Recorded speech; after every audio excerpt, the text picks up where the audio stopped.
Isang Yamaha NMAX na motorsiklo ang narecover ng Barangay Tanod ng Muson South, City of San Jose del Monte, Bulacan. Matapos mawala noong Pebrero 17, makikita sa CCTV footage ang pagnanakaw ng motorsiklo ng dalawang sospek sa Bagong Silang, Caloocan. Agad na ipinalita ng may-ari na si Merlito Patenga ang pagkawala ng kanyang motorsiklo sa kanyang social media account. Kinaumagahan, Pebrero 18, alas 9 ng umaga, isang concerned citizen ang tumawag sa command center ng barangay at nagulat na may nakikitang kakaibang motorsiklo sa Section 15, Phase 2, Pabahay 2000. May mga bahagi ritong nawala. Agad na rumisponde ang mga barangay Tanod sa pahintulot ni Max Alberastin. Nang matukoy na ang motorsiklo ay ang nawawalang Yamaha NMAX, humingi sila ng tulong sa Caloocan City Police.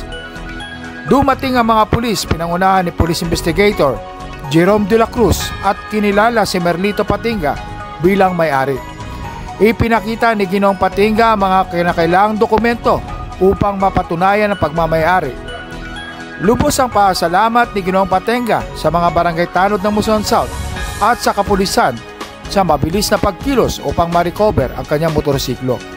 Muli niyang pinasalamatan ang mga ito sa kanyang Facebook account.